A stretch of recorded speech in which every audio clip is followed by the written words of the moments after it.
الرحمن الرحیم.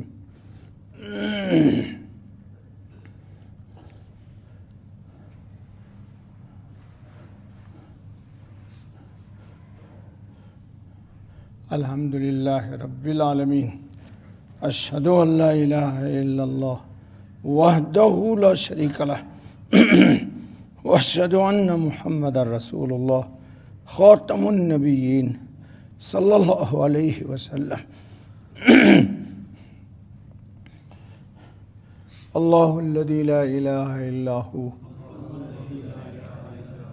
الرحمن الرحیم الملک القدوس السلام المؤمن المہیمن العزیز الجبار المتکبر الخالق الباری المصور الغفار القہار الوہاب الرزاق الفتاح العلیم القابض الباسط الخافض الرافع المعز المذل السمیع البصیر الحکم العدل اللطیف الخبیر الحلیم العظیم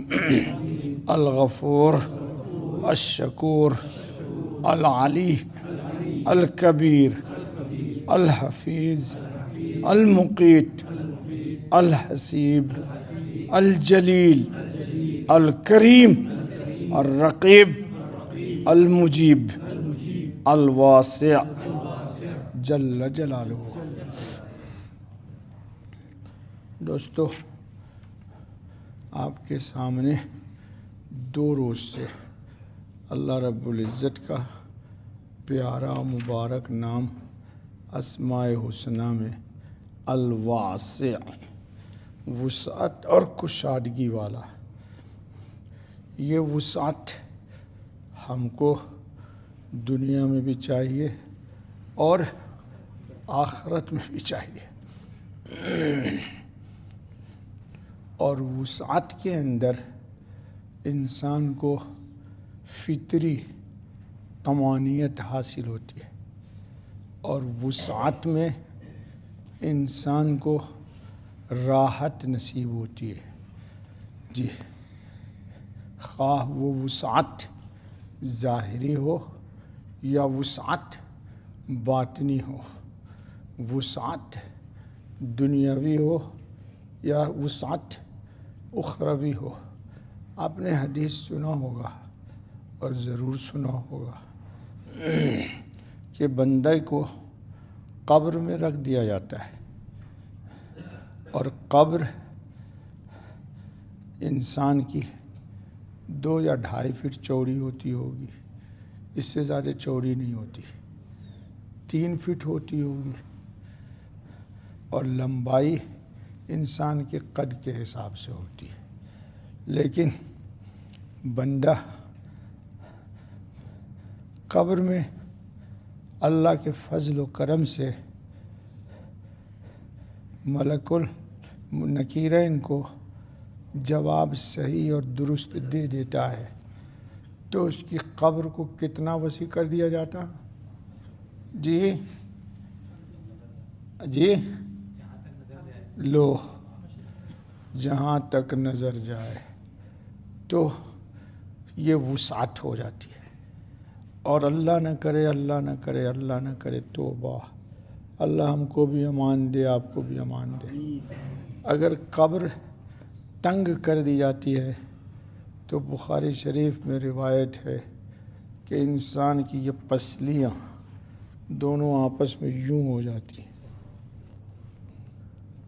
اللہ تعالیٰ قبر کے عذاب سے اور قبر میں عذاب سے، دیکھو 2 بات میں بول دیا، تم لوگ خالی سننے کے عادی ہو، سننی ہو.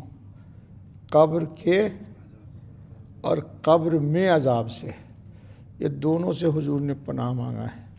اللہم انی اعوذ بک من عذاب القبر اور وَأَعُوذُ بِكَ عَذَابٍ فِي الْقَبْرِ. آپ لوگ تو چونکہ حدیث پڑھتے نہیں ہو، صرف کودتے ہو.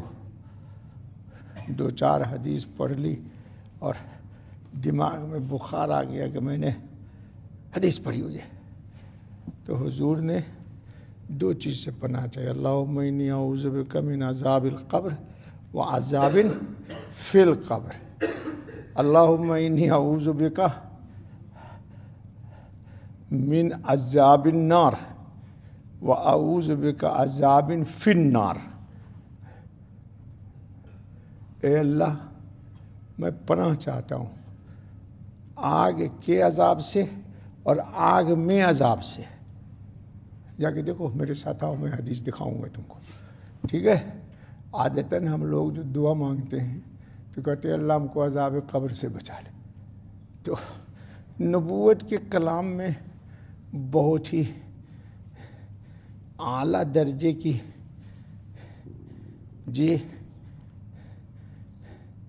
کمال نبوت کا عطا پتہ لگتا ہے.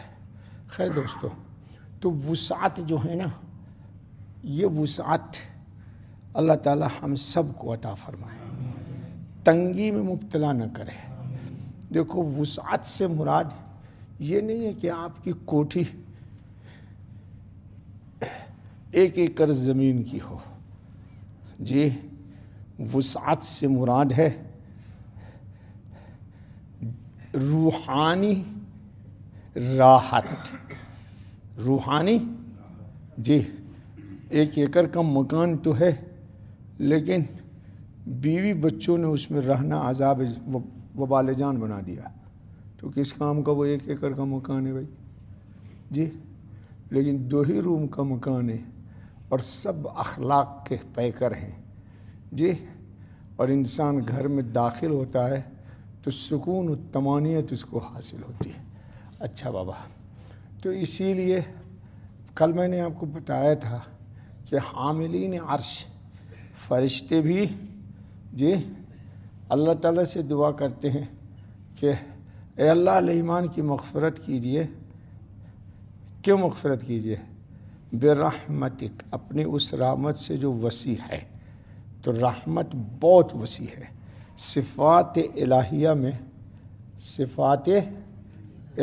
میں رحمت بہت وسیع. اللہ کی ہر چیز وسیع ہے، اس کی کوئی نہایت نہیں ہے اس کا، لیکن رحمت بہت وسیع ہے.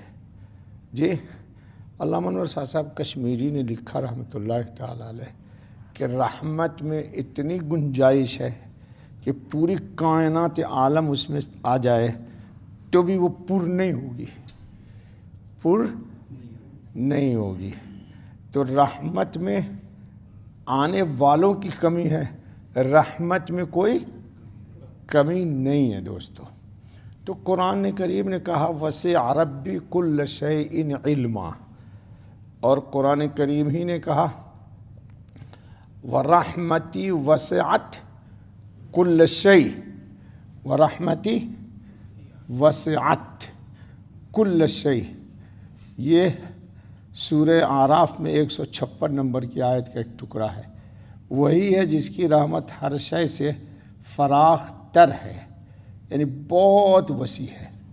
جی اس عالم کو اللہ تعالیٰ کی رحمت نے ڈھانپا ہوا ہے. ایک لمحہ کو بھی اس کی رحمت ہٹ گئی تو نظام عالم تباہ و برباد ہو جائے گا. ہر جاندار میں روح حیات اس کی رحمت سے ہے. کسی پر اس کی نظر کرم زیادہ ہے تو وہ سراپا رحمت میں ڈوبا ہوا ہے، اور یہ وہ ہے جس نے اپنے وجود کو اس کی چاہت اور منشا میں فنا اور ختم کر لیا ہے. اس لیے اس پر اللہ کی رحمت ہے، اور اپنی ہر حرکت کو الواسع جل جلالہ کی رضا جوئی کے لیے وقف کر دیا ہے. ایسے ہی بندوں کے بارے میں اللہ تعالیٰ نے فرمایا، بخاری شریف میں روایت ہے، میں اپنے بندے کا کان بن جاتا ہوں جس سے وہ سنتا ہے، اس کی آنکھ بن جاتا ہوں جس سے وہ دیکھتا ہے، اس کا ہاتھ بن جاتا ہوں جس سے وہ پکڑتا ہے. جی اور اگر الواسع جل جلالہ کی نظر کرم ہٹ جائے اس کے مقدر میں خسران و ناکامی ہی ہوتی ہے، خواہ اس کے پاس کتنے ہی ظاہری اسباب ہوں لیکن وہ دھرے رہ جاتے ہیں، وہی اسباب اس کے لیے وبال جان بن جاتا ہے۔ اے تیزی یہ توا تو برمن بلا شدی، یہ وہ لوگ ہوتے ہیں جو دل کی چاہت کو مولا کی چاہت پر مقدم کر دیتے ہیں۔ اللہ اس عذاب میں ہم کو گرفتار، یعنی اپنی خواہش کو اللہ کی خواہش پر مقدم کر دینا، یہ تباہی کی دلیل ہے، اور مولا کی خواہش کو اپنی خواہش پر مسلط کر لینا یہ خوش نصیبی کی دلیل ہے۔ ایسے لوگ جب رحمت کے ذرے سے بھی محروم کر دیے جاتے ہیں تو عذاب ان کو آ پکڑتا ہے، پھر کیوں نہ ہم اس ذات الواسع جل جلالہ کے ساتھ تعلق قائم کریں جس کے قبضے میں ہر چیز کی ملکیت ہے۔ ہر چیز کی کیا ہے دوستو؟ ملکیت ہے۔ درس مختصر کریں گے تاکہ جتنا نام زیادہ اللہ کا زیادہ ہو جائے وہ بہتر ہے۔ قرآن کریم نے اسی لیے ایک بہت آپ لوگوں کو امید افزا بات کہی ہے۔ کیا کہی ہے؟ یا عبادی الذین اسرفوا علی انفسہم لا تقنطوا من رحمت اللہ ان اللہ یغفر الذنوب جميعا انہ هو الغفور الرحیم۔ اس میں وسعت مغفرت کو بتایا گیا۔ کل میں نے بتایا تھا دوستو آپ کو کہ آپ یا ہم یا کوئی بھی، اس کی لائف لیمیٹڈ ہے، سانس لیمیٹڈ ہے، گناہ اور معصیت لیمیٹڈ ہے، اور اللہ پاک کی رحمت، اللہ پاک کی مغفرت یہ ان لمٹ ہے۔ آپ نہیں تھے، آپ کا باپ بھی نہیں تھا، ٹھیک ہے، باپ کا باپ بھی نہیں تھا، تو اللہ تھا نہ نہیں تھا، اور وہ تھا تو اس کی تمام صفات الہیہ بھی تھی۔ ایسا نہیں ہے کہ اللہ کی صفات نہیں تھی، توبہ استغفر اللہ۔ اور باپ مر گئے، آپ کے دادا مر گئے، انشاءاللہ آپ بھی، اللہ آپ کو حیات دے، حیات پوری کر کے آپ بھی چل بسیے گا، اور پتہ نہیں کب تک دنیا رہے گی، تو سب مرا جائیں گے، لیکن اللہ اور اس کی تمام صفات رہے گی، قائم اور دائم دونوں رہے گی اللہ کی صفات۔ تو اللہ پاک کہتے ہیں دیکھو ہماری رحمت سے کبھی بھی مایوس مت ہونا، اور نا امید مت ہونا، اور ایک بات یاد رکھو، پہلے بھی بتایا تھا کہ جتنے تمہارے گناہ زیادہ ہوں گے، اللہ پاک کی رحمت اس سے کئی گنا، اس گناہ کو معاف کرنے کے لیے رحمت کا ظہور ہوگا۔ تو اللہ اپنی صفات رحمت کو ہم پر اور آپ پر جتنا زیادہ اس کا افاضہ کرے گا، جتنا زیادہ اس رحمت کو آپ پہ ڈالے گا، اتنا وہ خوش ہوتا ہے۔ کیوں؟ کہ اس کی صفات کا ظہور ہوتا ہے، اس کی صفات کا۔ ایک آدمی کو 10 روپیہ معاف کر دیا تم نے تو کون سخی کے دادا بن گئے، تو میں فقیر آدمی میں معاف کر دوں گا، لیکن ایک آدمی 1 ملین معاف کرتا ہے، ہاں بھائی دل والا آدمی ہے، اور ایک آدمی 10 ملین معاف کرتا ہے، ارے دیکھ وہ ہے مائی کا پوت کہ 10 ملین کا۔ اسی لیے جہاں بھی مغفرت کی روایت آئے گی، بخاری میں جا کے دیکھ لینا، وہاں ہے لفظ ولا ابالی، اللہ کہتے ہیں مجھے پرواہ بھی نہیں ہے۔ سنو ایک واقعہ، اس کے بعد درس ختم کر دیتے ہیں۔ حضرت عمر بن عبدالعزیز رحمۃ اللہ تعالی علیہ ایک دعا مانگا کرتے تھے، بہت خوبصورت، اللہم علم اکن اہلا ان ابلغ رحمتک فإن رحمتک اہل ان تبلغنی ورحمتک وسعت کل شیء وانا شیء فتسعنی رحمتک یا ارحم الراحمین۔ کیا خطرناک ہے۔ اے اللہ، اگرچہ میں اس بات کا اہل نہیں ہوں کہ تیری رحمت تک پہنچ پاؤں یا تیری رحمت تک پہنچ سکوں، لیکن تیری رحمت تو اس کی اہل ہے کہ مجھ تک پہنچ جائے۔ میں نالائق ہوں، گنہگار ہوں، حجاب ہے، معصیت کے داغ و دھبے ہیں، تو رحمت تیری پاک ہے، وہاں تک میں نہیں پہنچ پاتا ہوں۔ تو اللہ تو خود ہی اپنی رحمت کو ہم تک بھیج دے۔ اس کی یوں مثال سمجھو، موسلا دھار بارش ہو رہی ہے اور غلاظت کا ڈھیر یہاں پڑا ہوا ہے، تو بارش کے قطرات میں یہ امتیاز نہیں ہوتا اللہ کی طرف سے کہ گندگی پر، بلکہ وہ گندگی کے ڈھیر کو دھل کر کے وہاں سے نالوں سے بہا کے جگہ کو پاک کر دیتی ہے۔ تو یوں ہی سمجھ لو، سمجھانے کے لیے آپ کو کہہ رہا ہوں جی، کیونکہ تیری رحمت ہر چیز کو شامل ہے، جیسا کہ تیرا ارشاد ہے وَرَحْمَتِي وَسِعَتْ كُلَّ شَيْءٍ، میری رحمت ہر چیز کو وسیع ہے، اور میں بھی ایک شے ہوں۔ اللہ میں بھی تو ایک شے ہوں، لہذا تیری رحمت مجھے بھی شامل ہوگی، اے سب سے زیادہ رحم کرنے والے۔